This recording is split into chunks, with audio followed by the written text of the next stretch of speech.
अथ चतुर्थोऽध्यायः। श्रीभगवानुवाच।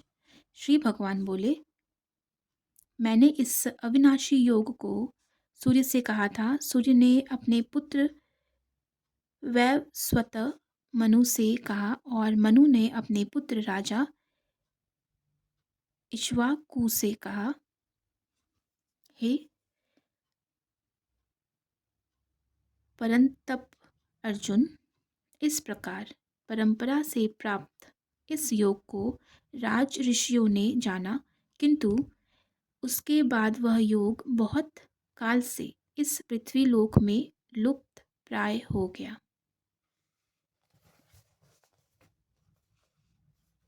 तू मेरा भक्त और प्रिय सखा है, इसलिए वही यह पुरातन योग आज मैंने तुझको कहा है, क्योंकि यह बड़ा ही उत्तम रहस्य है, अर्थात गुप्त रखने योग्य विषय है। अर्जुन उवाच। अर्जुन बोले, आपका जन्म तो अवार्चिन अभी हाल का है और सूर्य का जन्म बहुत पुराना है, अर्थात कल्प के आदि में हो चुका था।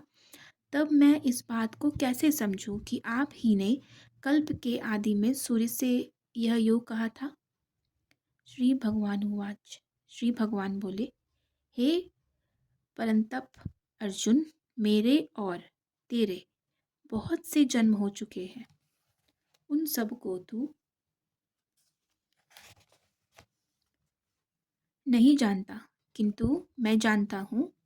मैं अजन्मा और अविनाशी स्वरूप होते हुए भी तथा समस्त प्राणियों का ईश्वर होते हुए भी अपनी प्रकृति को अधीन करके अपनी योग माया से प्रकट होता हूँ। हे भारत, जब जब धर्म की हानि और अधर्म की वृद्धि होती है, तब तब ही मैं अपने रूप को रचता हूँ, अर्थात साकार रूप से लोगों के सम्मुख प्रकट होता हूँ। साधु पुरुषों का उद्धार करने के लिए, पाप कर्म करने वालों का विनाश करने के लिए और धर्म की अच्छी तरह से स्थापना करने के लिए मैं युग युग में प्रकट हुआ करता हूँ। हे अर्जुन, मेरे जन्म और कर्म दिव्य अर्थात निर्बल और अलौकिक हैं। इस प्रकार जो मनुष्य तत्व से जान लेता है, वह शरीर को त्याग कर फिर जन्म को प्राप्त नहीं होता, किंतु मुझे ही प्राप्त होता है।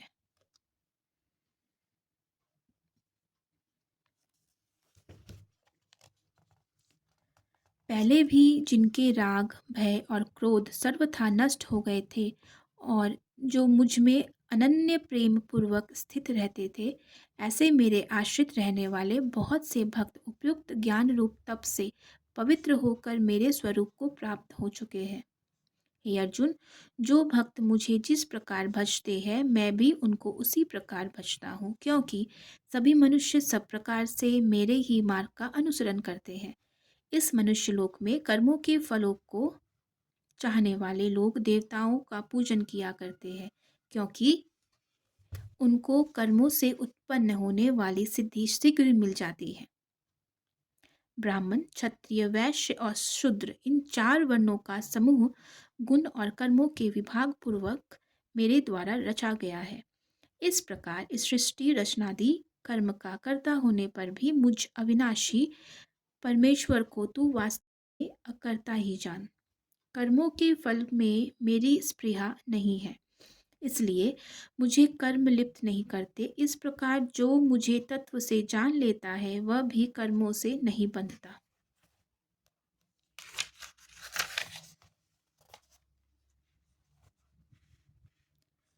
पूर्व काल में मुमुक्षुओं ने भी इस प्रकार जानकर ही कर्म किए हैं, इसलिए तू भी पूर्वजों द्वारा सदा से किए जाने वाले कर्मों को ही कर। कर्म क्या है और अकर्म क्या है, इस प्रकार इसका निर्णय करने में बुद्धिमान पुरुष भी मोहित हो जाते हैं। इसलिए वह कर्म तत्व मैं तुझे भली भांति समझाकर रहूँगा, जिसे जानकर तू अशुभ से अर्थात कर्म बंधन से मुक्त हो जाएगा।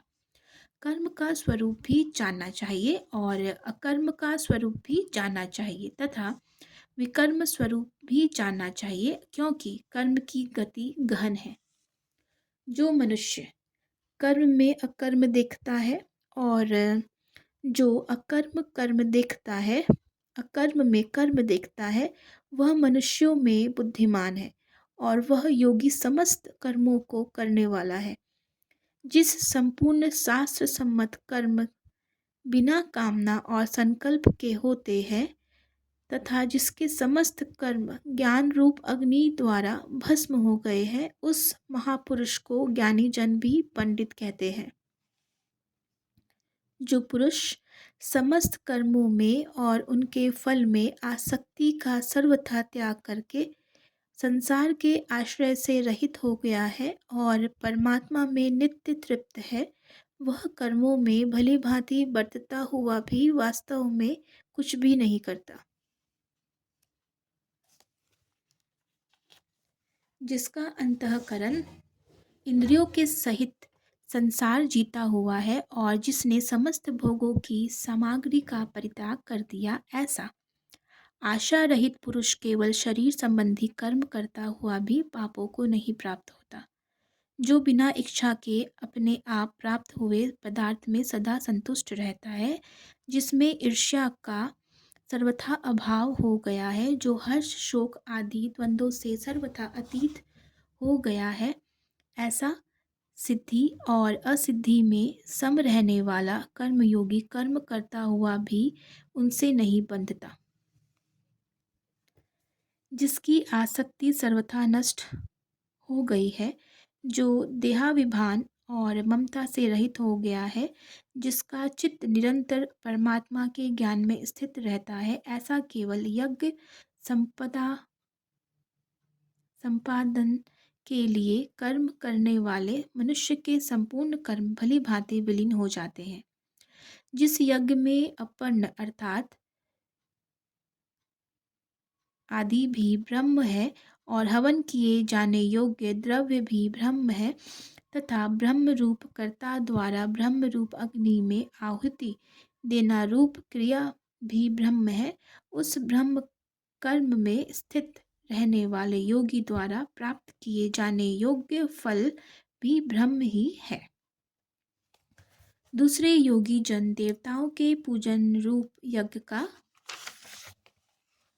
ही भली भांति अनुष्ठान किया करते हैं और अन्य योगी जन पर ब्रह्म परमात्मा रूप अग्नि में अभेद दर्शन रूप यज्ञ के द्वारा ही आत्मा रूप यज्ञ का हवन किया करते हैं। थोड़ा टफ लग रहा है, ठीक है, पढ़ते समझ आएगा। अन्य योगी जन श्रोत्र आदि समस्त इंद्रियों को संयम रूप अग्नियों में हवन किया करते हैं और दूसरे योगी लोग शब्दादि समस्त विषयों को इंद्रिय रूप अग्नियों में हवन किया करते हैं। दूसरे योगी जन इंद्रियों की संपूर्ण क्रियाओं को और प्राणों की समस्त क्रियाओं को ज्ञान से प्रकाशित आत्म संयम योग रूप अग्नि में हवन किया करते हैं। कई पुरुष द्रव्य संबंधी यज्ञ करने वाले हैं, कितने ही तपस्या रूप यज्ञ करने वाले हैं तथा दूसरे कितने ही योग रूप यज्ञ करने वाले हैं और कितने ही अहिंसादि तीक्ष्ण व्रतों से युक्त यत्नशील पुरुष स्वाध्याय रूप ज्ञान यज्ञ करने वाले हैं। दूसरे कितने ही योगी जन अपान वायु में प्राण वायु को हवन करते हैं, वैसे ही अन्य योगी जन प्राण वायु में अपान वायु को हवन करते हैं तथा अन्य कितने ही नियमित आहार करने वाले प्राणायाम परायण पुरुष प्राण और अपान की गति को रोककर प्राणों में ही हवन किया करते हैं। ये सभी साधक यज्ञों द्वारा पापों का नाश कर देने वाले और यज्ञों को जानने वाले हैं। हे कुरुश्रेष्ठ अर्जुन, यज्ञ से बचे हुए अमृत का अनुभव करने वाले योगीजन सनातन परम ब्रह्म परमात्मा को प्राप्त होते हैं। और यज्ञ न करने वाले पुरुष के लिए तो यह मनुष्य लोक भी सुखदायक नहीं, फिर परलोक कैसे सुखदायक हो सकता है। इस प्रकार और भी बहुत तरह के यज्ञ वेद की वाणी में विस्तार से कहे गए हैं। उन सब को तू मन, इंद्रिय और शरीर की क्रिया द्वारा उत्पन्न होने वाले जान।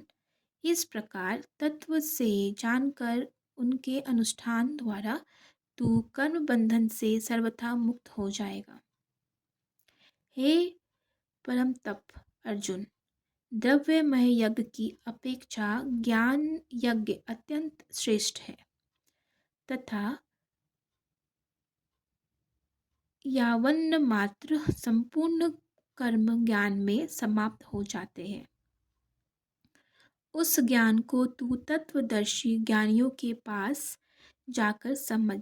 उनको भली भांति दंडवत प्रणाम करने से, उनकी सेवा करने से और कपट छोड़कर सरलता पूर्वक प्रश्न करने से वे परमात्मा तत्व को भली भांति जानने वाले ज्ञानी महात्मा तुझे उस तत्व ज्ञान का उपदेश करेंगे,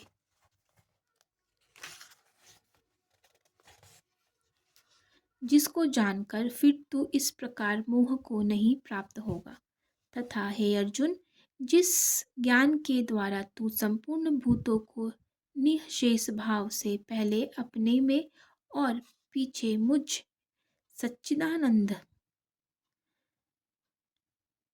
परमात्मा में देखेगा, यदि तू अन्य सब पापियों से भी अधिक पाप करने वाला है तो भी तू ज्ञान रूप नौका द्वारा निसंदेह संपूर्ण पाप समुद्र से भली भांति तर जाएगा।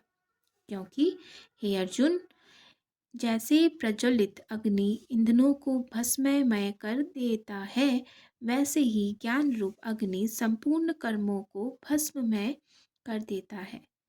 इस संसार में ज्ञान के समान पवित्र करने वाला निसंदेह कुछ भी नहीं है। उस ज्ञान को कितने ही काल से कर्मयोग द्वारा शुद्धांतःकरण हुआ मनुष्य अपने आप ही आत्मा में पा लेता है। जितेंद्रिय, साधन परायण और श्रद्धावान मनुष्य ज्ञान को प्राप्त होता है और ज्ञान को प्राप्त होकर वह बिना विलंब के तत्काल ही भगवत प्राप्ति रूप परम शांति को प्राप्त हो जाता है। विवेकहीन और श्रद्धा रहित संशय युक्त मनुष्य परमार्थ से अवश्य भ्रष्ट हो जाता है। ऐसे संशय युक्त मनुष्य के लिए न यह लोक है, न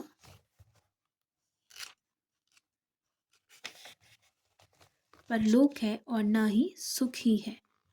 हे धनंजय, जिसने कर्मयोग की विधि से समस्त कर्मों का परमात्मा में अर्पण कर दिया है और जिसने विवेक द्वारा समस्त संशयों का नाश कर दिया है, ऐसे वश में किए हुए अंतःकरण करने वाले पुरुष को कर्म नहीं बांधते।